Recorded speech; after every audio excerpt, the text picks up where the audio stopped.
ज़्यादा तो मुस्लिम मुख्यमंत्री होना चाहिए। आप नमस्कार, मैं हूं इम्तियाज़ अहमद और इस वक्त हम मौजूद हैं दरभंगा में। जैसा कि आप सब लोगों को पता है कि बिहार के अंदर हालिया में ही जातीय गणना को लेकर के एक रिपोर्ट आई, जिसके बाद इस रिपोर्ट के बाद पूरे देश में इसको लेकर के चर्चा हो रही है। ख़ास तौर से जो राजनीतिक पार्टियां हैं उसके अंदर काफ़ी चर्चा है इस जातीय गणना को लेकर के। कहा जा रहा है कि इस जातीय जनगणना का जो असर है वो आने वाले लोकसभा चुनाव 2024 में खासा असर डाल सकते हैं। ऐसे में हम दरभंगा के अंदर हैं और दरभंगा के अंदर लोग क्या सोच रहे हैं इस जातीय गणना को लेकर के बिहार के, वो हम जानने की कोशिश करेंगे। इस वक्त हमारे साथ स्थानीय कई दलों के स्थानीय नेता हैं, उनसे बात करके हम समझने की कोशिश करेंगे कि आखिर इस जातीय गणना पे वो क्या कहना चाहते हैं। तो हमारे साथ इस वक्त सबसे पहले हम बात करेंगे भाजपा से जो स्थानीय नेता हैं उनसे, और जानते हैं कि इनका क्या कहना है बिहार के जातीय गणना को लेकर के। तो मुकुंद जी बताएं, क्या कहते हैं जो जातीय जनगणना आई है बिहार में, उसको लेकर के आपकी क्या राय है और आने वाले लोकसभा चुनाव पे इसका क्या असर पड़ सकता है? देखिए, जहाँ तक जातीय जनगणना का सवाल है, भारतीय जनता पार्टी जब सरकार में थी उस समय सर्वसम्मति से इसका समर्थन किया था कि जनगणना होना चाहिए। ये किसी एक सरकार का श्रेय लेने का चीज़ नहीं है, हमने खुद इसका समर्थन किया था।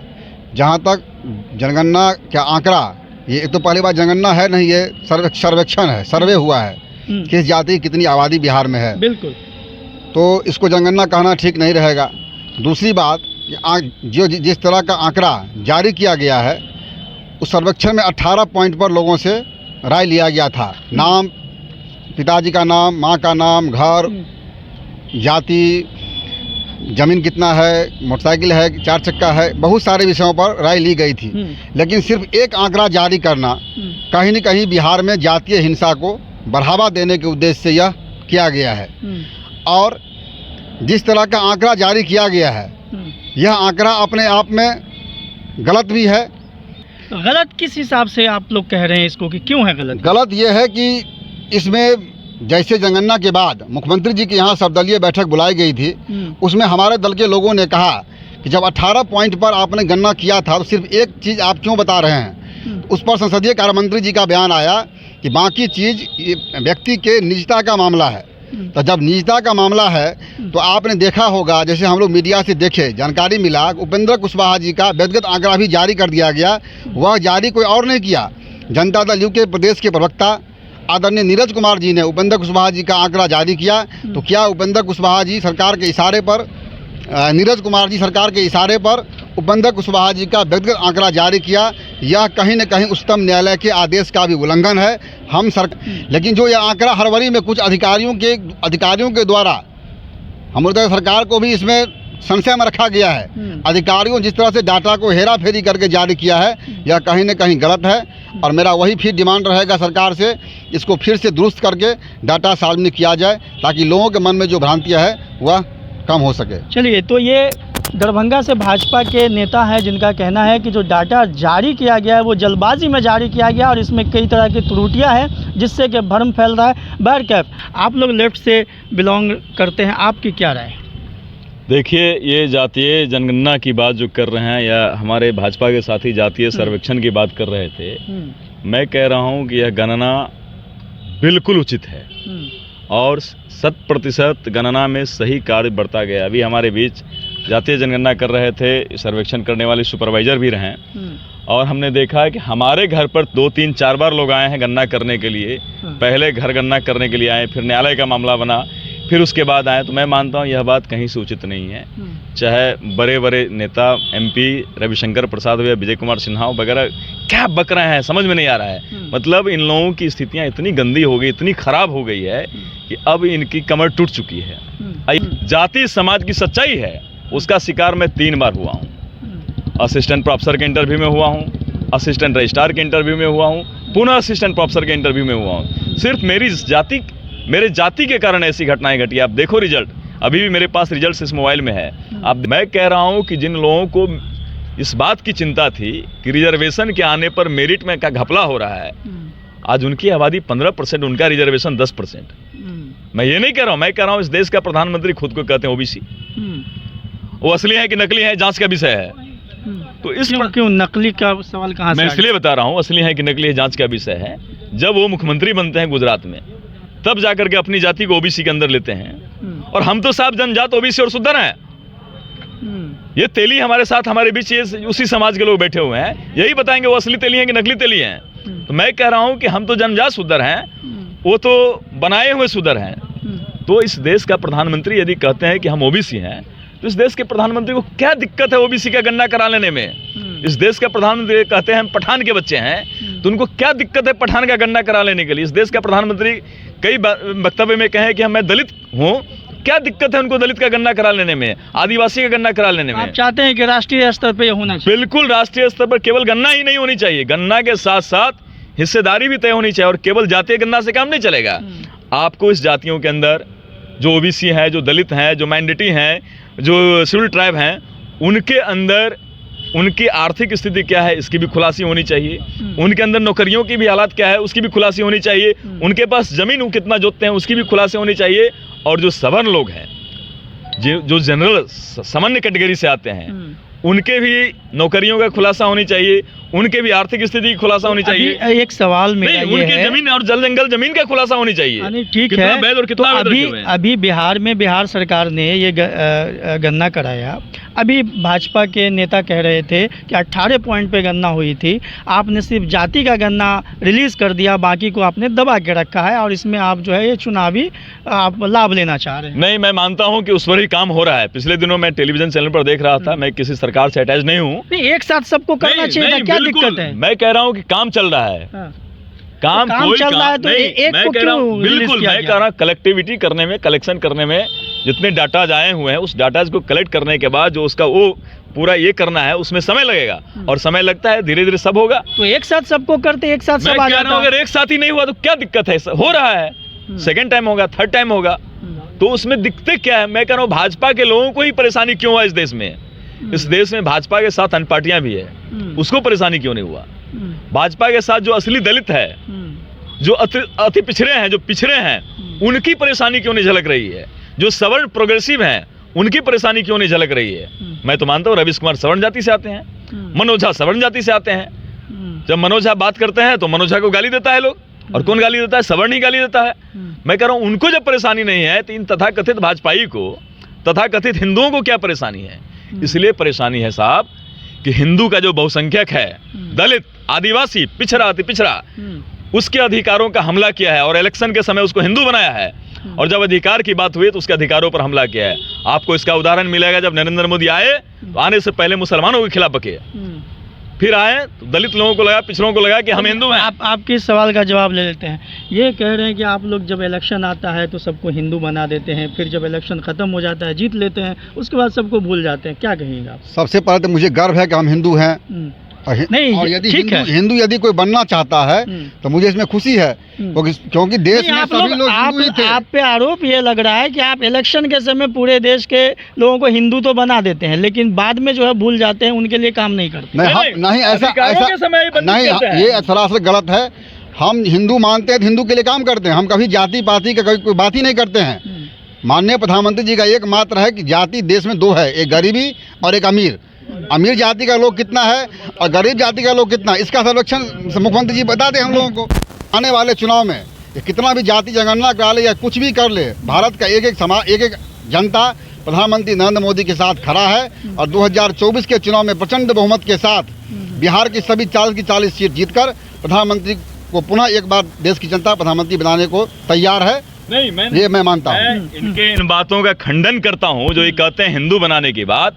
इसका उदाहरण है इस देश में कि जब 2014 में इनकी सरकार बनती है और पार्लियामेंट में ये आते हैं और प्रधानमंत्री बनते हैं नरेंद्र मोदी, तो सबसे पहले दलितों के अधिकार पर हमला करते हैं, SC ST एक्ट को जीरो करते हैं। और इस देश में जब दलितों का बड़ा जनसैलाब खड़ा होता है सड़कों पर, तब फिर उसको ठीक करते हैं। दूसरा उदाहरण मैं बता रहा हूं, 13 पॉइंट रोस्टर विश्वविद्यालयों के अंदर जो 100 पॉइंट रोस्टर था उसको घटा करके 13 पॉइंट रोस्टर कर दिया। क्यों? क्योंकि हर चौथा पोस्ट ओबीसी का बनता है, 4 सीट बनेगा नहीं, छठा पोस्ट और 6 सीट बनेगा नहीं, ओबीसी जाएंगे कैसे? ओबीसी को रोकने के लिए अभियान चलाया है। ये इनका आरोप गलत है। जब SC ST एक्ट में सरकार ने कुछ नहीं किया था, सुप्रीम कोर्ट ने उसको जो कुछ किया था, सरकार ने संसद में बिल लाकर SC ST को और अधिक अधिकार देने का काम कानून पास किया था। ये इनका जो बात है वो गलत है। प्रधानमंत्री जी ने SC ST के लिए हक के लिए काम किया है, न कि खिलाफ में काम किया है। नहीं, इसके सैकड़ों उदाहरण है साहब। कोर्ट के अंदर यदि आप साक्ष्य नहीं रखेंगे तो क्या होगा? कोर्ट के अंदर आपको साक्ष्य रखना पड़ेगा। अगर ओबीसी रिजर्वेशन के खिलाफ कोर्ट ने काम किया तो जब ओबीसी के लड़कों ने सड़क पर उतरा, आप संसद में ऑर्डिनेंस लाए ना, क्या है, क्यों लड़ना पड़ा? और आप ही के समय क्यों ऐसा हुआ? न्यायालय के अंदर कौन गया? आज जातीय जनगणना के खिलाफ न्यायालय में कौन खड़ा है? न्यायालय में केवल और केवल उसको आप जो व्यक्ति हैं, जो न्यायालय के अंदर पिटिशनर हैं, आप उनको चिन्हित करेंगे, इन लोगों के लोग मिलेंगे, वो उनका पूरा न्यायालय चले गए। बीजेपी का एक भी कार्यकर्ता ना तो हाई कोर्ट गया है, ना सुप्रीम कोर्ट गया है। पीछे से आप ही के लोकतंत्र में सबको अधिकार है कोर्ट जाने का। वो आपसे ज्यादा जुड़े हुए लोग नहीं, ये गलत नहीं, ऐसा कोई बात नहीं है। जनता हमेशा कोर्ट जाने को तैयार है, जनता कोर्ट जाती है। तो आप मानते हैं ये जो गणना हुई ये सही है, राष्ट्रीय स्तर पे होना चाहिए? नहीं, इसकी कोई जरूरत अभी नहीं है। जनगणना करना भारत सरकार का अधीन आता है। आने वाले समय में जनगणना होगा।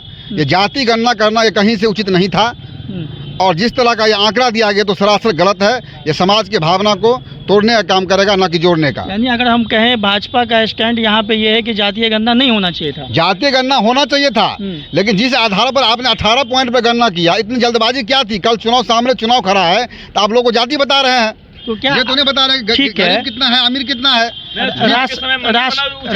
यदि आप कर रहे हैं गणना तो आज पिछड़ा समाज की जनसंख्या बिहार में सबसे ज्यादा है, तो माननीय मुख्यमंत्री को पद छोड़ देना चाहिए। अच्छा, आपको लगता है कितनी है बिहार में? ठीक है, आपको लगता है कि ये जो जातीय गणना है बाकी चीज़ों के साथ ये राष्ट्रीय स्तर पे होना चाहिए? क्या जातीय गणना और जो उसमें आर्थिक है और भी सारी चीजें हैं, ये पूरी तरह से गणना राष्ट्रीय स्तर पे होना चाहिए कि नहीं होना चाहिए? जातीय गणना का कोई सवाल ही नहीं उठता है। नहीं, देश में जातीय गणना से भाग क्यों रहे हैं? आखिर जातियों की सच्चाई सामने आने से आप भाग क्यों रहे हैं? क्यों भाग रहे हैं लोग? क्योंकि लोगों को पता है क्या दिक्कत है, हो जाएगा। दिक्कत यह है कि सद्भावना समाज का खराब होगा। आज भी चौक चौराहा पर लोग हंसी का बात इसको बनाए हुए हैं कि हम इतना है, तुम इतना हो, हम इतना है। लेकिन देश की तो ये सच्चाई है कि देश के अंदर जो है जातीय अभी इन्होंने का जो विभाजन है, जाति में जो लोग बटे हुए हैं, आज से तो नहीं है, ये तो शुरू से ही। और अगर उसकी गिनती हो जाती है तो क्या दिक्कत है? इसमें ये होता है जिसकी संख्या कम है उसको आप जो है प्रभोग कर रहे हैं कि आपकी संख्या इतना ही है, आपको हम इतना ही हिस्सेदारी देंगे। अभी उन्होंने कहा जनगणना से यदि समाज में सद्भावना पैदा हो जाएगा, तो जब अखिलेश यादव मुख्यमंत्री की कुर्सी को छोड़े हैं तो इनके नेता जोगी जी ने क्या किया, गंगा जल से उसको धुलवाया। जो अखिलेश यादव ऑस्ट्रेलिया से इंजीनियर बन के आता है, 5 साल मुख्यमंत्री होता है, पूर्व मुख्यमंत्री का बेटा होता है, वह भी सुद्दर हो गया, और उस सुद्दर के खिलाफ इन्होंने गंगा जल से उसको उस आवास को, मुख्यमंत्री आवास को धुलवाया। तो जाति की सच्चाई ये है, यहाँ इनकी कलई खुल रही है। ऐसे भाजपाइयों की कलई यहाँ खुल रही है, और जातीय जनगणना से समाज के अंदर द्वेष नहीं फैलेगा, समाज के अंदर दुर्भावना नहीं होगा, समाज के अंदर भाईचारगी बढ़ेगी, समाज के अंदर लोग एकजुटता में आएंगे। और जातीय जनगणना होने से इनको इस बात का भय है कि 3000 वर्षों से जो रिजर्वेशन पाकर के तमाम कुर्सियों पर बैठे हुए हैं ऐसे लोग, ये भाजपाई और आरएसएस के लोग, ऐसे लोगों को तकलीफ हो रहा है कि हो सकता है कि कहीं इस कुर्सी पर तो खतरा नहीं मंडरा रहा है। पिछले दिनों में सदन में देख रहा था, टेलीविजन चैनल्स पर देख रहे थे कि एक माननीय सांसद बोल रहे थे कि राष्ट्रपति प्रधानमंत्री कार्यालय में ओबीसी का मतलब टोटल इतने पोस्ट हैं सेक्रेटरी ग्रुप के, और मात्र 3 ओबीसी हैं। तो क्या ओबीसी आईएएस नहीं होते क्या? ओबीसी पढ़ते नहीं है क्या? आप ओबीसी प्रधानमंत्री की बात कर रहे हो और ओबीसी आईएएस को सेंटिंग में डाल के रखे हुए हो, तो क्यों ओबीसी के पक्ष में आप निर्णय बनाओगे? क्यों? आप बताएं, आप क्या राय रखते हैं इस जातीय गणना जो आई है बिहार के अंदर, और जिस तरह से अभी तक आपने बात सुना, हमारे साथ भाजपा के भी नेता है यहाँ पे, आप क्या सोचते हैं? ये जातीय गणना है, और जातीय गणना 1931 के बाद पहली बार देश का पहला राज्य बना बिहार कि जातीय गणना करने की हिम्मत दिखाई। हमें बिहार के इस काम पर गर्व है, और निश्चित तौर पर बिहार जब भी देश राजनीतिक संकट में, सामाजिक सांस्कृतिक संकट में फंसती है, तो बिहार ही एक ऐसा राज्य है जो देश को रास्ता बताता है। चाहे 1974 का आंदोलन लीजिए, 1942 का आंदोलन लीजिए, सभी आंदोलन का श्रेय बिहार को मिलता है। और आज भी जब शमन सामंती मानसिकता के लोग इस देश के अंदर अपनी कुर्सी को बचाने के लिए सांप्रदायिकता का माहौल पूरे देश में बनाना चाह रहा था, तो बिहार की यह जातीय गणना इस सांप्रदायिकता के माहौल को विराम दिया है और देश में भाईचारा की रास्ता को मजबूत बनाने का एक विकल्प ढूंढा है और देश को विकल्प दिया है। चलिए, एक और शख्स है, बताइए सर, आप क्या कहेंगे, ये जो जातीय गणना आई है, आप लोग क्या राय रखते हैं इसकी? देखिए, सबसे पहले पूरे भारत में जातीय गणना होनी चाहिए और अभी जो जातीय गणना खासकर बिहार में किया गया है वो बहुत अच्छी पहल है, पर ये जातीय गणना का मतलब भी निकलना चाहिए। मान लिया जाए कि जातीय गणना करके आपने डिसाइड तो कर दिया कि ये जाति इतनी परसेंटेज है, ये जाति इतनी परसेंटेज है, तो आपने जातीय जनगणना जब करवाया तो सबसे पहला काम करते कि जो जातीय जनगणना में सबसे ज़्यादा जनसंख्या जिस जाति की है उस जाति की भागीदारी तो होनी चाहिए। तो सबसे पहले हमारे बिहार के नीतीश कुमार माननीय मुख्यमंत्री जो है, उनको सबसे पहले जनगणना रिपोर्ट जैसे आई उनको इस्तीफा देना चाहिए। अच्छा, काहे कि भाई उनकी आबादी तो है 2%, 2.4% है, तो उनको तो मुख्यमंत्री में रहने का कोई हक नहीं है। अच्छा, जातीय जनगणना का फिर कोई मतलब भी तो होना चाहिए ना। और क्या लगता है आपको, क्या क्या मतलब होना चाहिए? मतलब ये होना चाहिए कि 14.5% यादव है, 18% समथिंग मतलब मुस्लिम है, 15% ऐसे आंकड़ा में दिखाया गया है। तो होना चाहिए या तो यादव या तो मुस्लिम मुख्यमंत्री होना चाहिए। अब पहले हमारे माननीय नीतीश कुमार जी को इस्तीफा देना चाहिए और जैसे अभी तेजस्वी यादव जी हैं या यादव में जनसंख्या है, उनको मुख्यमंत्री का पद देना चाहिए। अगर मान लिया जाए वो नहीं तो किसी मुस्लिम उम्मीदवार को वहाँ पे पद देना चाहिए। उसके बाद बचता है तो 22% दलित भी है, तो दलित को भी बना सकते हैं मुख्यमंत्री। तो जातीय जनगणना में कहीं न कहीं दो चीज़ हमें नजर आई, निष्कर्ष हम लोगों ने अपना जो मंथन किया, एक ये कि चुनावी माहौल में जातीय जनगणना कराना ये बहुत गलत बात है। जैसे जातीय जनगणना कराई इसको मैं मानता हूँ, ये होनी चाहिए, लेकिन चुनावी माहौल में नहीं, चुनाव के बाद इसको अगर करते तो चूंकि ये चुनाव का एजेंडा तैयार किए कि जनगणना रिपोर्ट मैंने करवाया ताकि लोगों की सिंपैथी हमारे साथ जुड़े और हमारा वोट बैंक बने, तो वोट बैंक उसमें भी जातीय जनगणना करवाया गया है तो गलत दिखाया गया। मान लीजिए 2011 की जनगणना के अनुसार, मैं अपनी जाति की बात बता रहा हूँ, मैं पासवान जाति से बिलोंग करता हूँ, तो हमारी जाति की जनसंख्या 6% थी। तो हमारी जाति की जनगणना जो अभी की गई है उसमें हमारी जाति की जनगणना 5.3% कैसे आ गई, माने घट कैसे गई? हमारी जनगणना अभी तो होनी चाहिए 8.25%, हम लोग का जो आंकड़ा है, तो हमारी आबादी अभी 8.25% है, 1.25 करोड़ की जनसंख्या है हमारी पूरी बिहार में। तो वो जनगणना रिपोर्ट भी हमारे पास लगता है कि कहीं न कहीं उसमें भी सेंधमारी की गई है। आपको ऐसा लगता है कि रिपोर्ट पूरी तरीके से सही नहीं है? पूरी तरह से रिपोर्ट सही नहीं है, लेकिन राष्ट्रीय स्तर पर ये होना एकदम होना चाहिए। इसकी हम लोग भी मांग करते हैं, पूरे भारत में जो है जातीय जनगणना होनी चाहिए। चलिए, तो ये देखा अभी आपने, ये दरभंगा से कुछ लोग थे जिससे हम बात कर रहे थे, ख़ासतौर से जातीय जो गणना आई है बिहार के अंदर उसके ऊपर। इसमें कुछ राजनीतिक दल के भी लोग थे जिसको आपने सुना। सबके अपने अपने इस जातीय गणना को लेकर के अपने अपने प्रश्न हैं और अपनी अपनी बातें हैं। आपको क्या लगता है, ये जातीय जनगणना जो हुई है और राष्ट्रीय स्तर पर होने की जो मांग हो रही है वो कितना ज़रूरी है? आप कमेंट बॉक्स में लिख सकते हैं। फ़िलहाल के लिए बस इतना ही, बाकी खबरों के लिए बने रहिए हमारे साथ। दरभंगा से मैं इम्तियाज़ अहमद। इस वीडियो को लाइक करें, हमारे चैनल को सब्सक्राइब करें और बेल आइकन जरूर प्रेस करें